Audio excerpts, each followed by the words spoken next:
Sir ये वास्तुशास्त्र का कितना इम्पोर्टेंट रोल होता है लाइफ में? जैसे कि ज्योतिष शास्त्र का तो होता ही है, ग्रह नक्षत्रों को बैलेंस करके चलने से।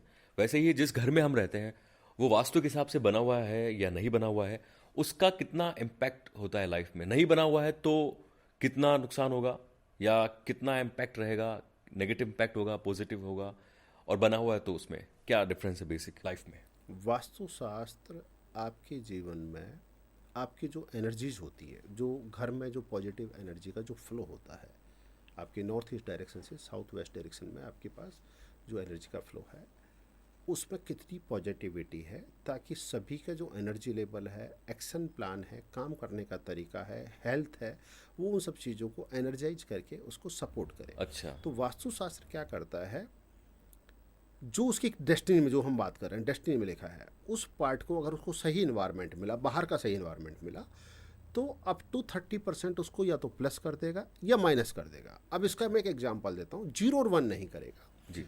आज आपके पास मर्सिडीज गाड़ी है, मर्सिडीज गाड़ी के अंदर बढ़िया एसी है, बढ़िया सोफ़ा है, सस्पेंशन है, सब कुछ है। आपको यहाँ से दिल्ली एक्सप्रेस हाईवे से भेजा जाए तो क्या होगा?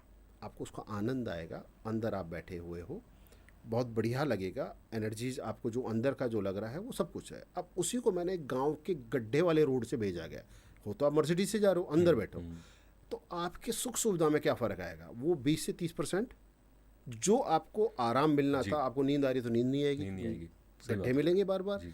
तो आपकी सुविधाएं, एनर्जी लेवल क्या हुआ?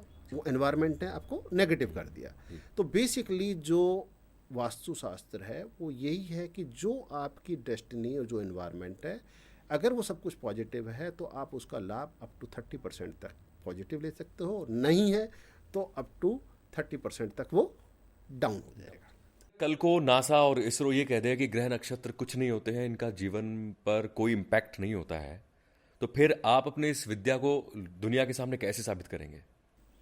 देखो, पहली बात तो जितनी भी हमारे पास ग्रह नक्षत्र सौर मंडल की जो साइंटिफिक सिचुएशन है, नासा इसरो का ही खुद का ही योगदान है, बहुत सारी रिसर्च कर रहे हैं, पब्लिश कर रहे हैं, कौन सा प्लानट है, कहाँ पर किस डिग्री का है। अच्छा।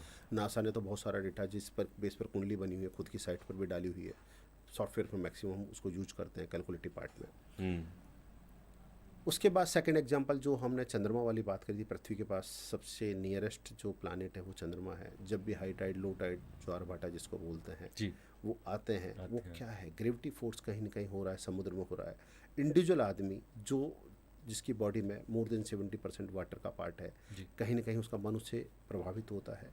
ये सब चीज़ें हमारे पास एक प्रूवन ट्रैक है। फिर भी अगर नासा और इसरो ये कहे कि मैं कोई भी इन चीज़ों पर विश्वास नहीं करते, तो जैसा मेरा 22 साल का अनुभव है, मैं उनको ये कहूँगा, आप 1000 लोगों की बर्थ डिटेल लेके आइए, 5 डिटेल लेके आइए, जिनको ना मैं जानता हूँ ना कोई जानता हूँ, सही। और उन हर आदमियों की मैं आपको 2 से 5 इवेंट लिख के देता हूँ, आप उनको वैलिडेट करिए।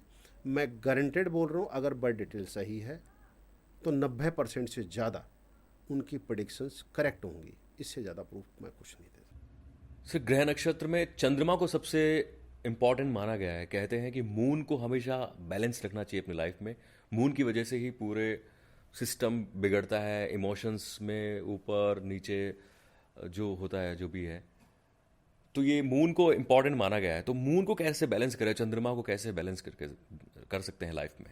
चंद्रमा के लिए अगर मैं बात करता हूँ, तो पहले के लोग तो नैतिक शिक्षा के रूप में हर टाइम ध्यान रखते थे। सही है।